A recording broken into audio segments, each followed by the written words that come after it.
नमस्कार दोस्तों, जालोर में भारतीय जनता पार्टी का सबसे बड़ा नेता कौन, लोकप्रिय नेता कौन? तो जालोर सिरोई में कुल जालोर की बात करें, मैं जालोर की बात कर रहा हूँ, सिरोई के बारे में नहीं। जालोर तो जालेंद्र नाथ के नाम से ही जालोर नाम पड़ा था। जालेंद्र नाथ जी महाराज के नाम से जालोर नाम पड़ा था। जालोर में कुल 5 विधानसभा की सीटें हैं, जिसमें से 2 पर भारतीय जनता पार्टी के एमएलए है। एक निर्दलीय सासोर से जीवाराम चौधरी है, वो भी भारतीय जनता पार्टी के ही हिस्से माने जाते। ऐसे में देखे जाए तो आपके जालोर से जोगेश्वर गर्ग भारतीय जनता पार्टी के एमएलए है और राजस्थान सरकार में वो मंत्री है, मुख्य सचेतक है और कैबिनेट मंत्री राजस्थान सरकार के।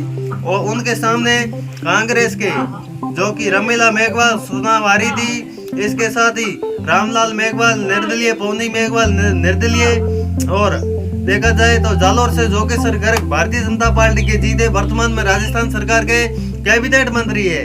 और वहीं और से आपके कौन है? सगन सिंह राजपुरोहित जो कि भारतीय जनता पार्टी के एमएलए है। दूसरी बार ये लगातार इस सीट से जीते हैं। तो देखा जाए तो सगन सिंह राजपुरोहित के सामने सरोज चौधरी कांग्रेस की चुनाव हारी थी। यहाँ पर भी भारतीय जनता पार्टी के सगन सिंह राजपुरोहित चुनाव जीते थे। तो ये 2 सीट थी मुख्य जो जालोर में भारतीय जनता पार्टी के कब्जे में है, यानी यहाँ से एमएलए है।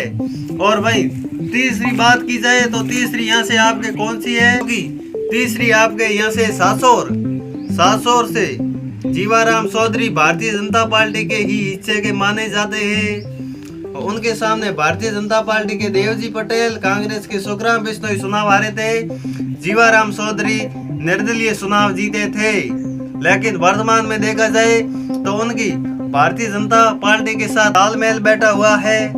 सीएम भजनलाल शर्मा से लेकर सभी के साथ वो सक्रिय है। देखा जाए तो वो लोकसभा चुनाव में उन्हें भारतीय जनता पार्टी का हिस्सा मान लिया गया था, लेकिन वो भी भारतीय जनता पार्टी के हिस्से है। चाहे निर्दलीय चुनाव जीते, लेकिन वर्तमान में वो भारतीय जनता पार्टी के हिस्सा माने जाते हैं। जीवाराम चौधरी जो कि आपके सासोर से एमएलए। और भाई बात की जाए जालोर का लोकप्रिय नेता, तो सांसद तो लुम्बाराम चौधरी भारतीय जनता पार्टी के हैं। उनके सामने कांग्रेस के वैभव गहलोत चुनाव हारे थे। तो देखा जाए तो जालोर में लोकप्रियता के हिसाब में भारतीय जनता पार्टी के लोकप्रिय नेताओं में प्रथम स्थान पर नाम आता है जोगेश्वर गर्ग का, जो कि कैबिनेट मंत्री है। उनकी सलेगी हमेशा वो विधानसभा में रहते हैं और विधानसभा के मुख्य सचेतक है। ऐसे में उनका सबसे बड़ा कद माना जाता है जालोर में। और वहीं दूसरे स्थान पर बात की जाए तो लुम्बाराम चौधरी बीजेपी सांसद, लुम्बाराम चौधरी का दूसरे स्थान पर नाम आता है। तीसरे स्थान पर पूराराम चौधरी, देवजी पटेल और वहीं नारायण सिंह देवाल, सगन सिंह राजपुरोहित, इनका नाम आता है तीसरे स्थान पर। तो ये जालोर के भारतीय जनता पार्टी के उन तमाम कद्दावर राजनेताओं के नाम बताए थे और कौन सी सीट से कौन जीते हैं। जालोर में बीजेपी का लोकप्रिय नेता कौन है, ये हमने आपको संपूर्ण जानकारी बताई है। अगर कहीं न कहीं त्रुटि हो तो आप कमेंट करके क्रम अनुसार बताएं कि जालोर में कौन सा नेता किस स्थान पर है, किसकी चलती है, ये आप कमेंट करके हमें जरूर बताएं। आप सभी का बहुत बहुत धन्यवाद, आभार।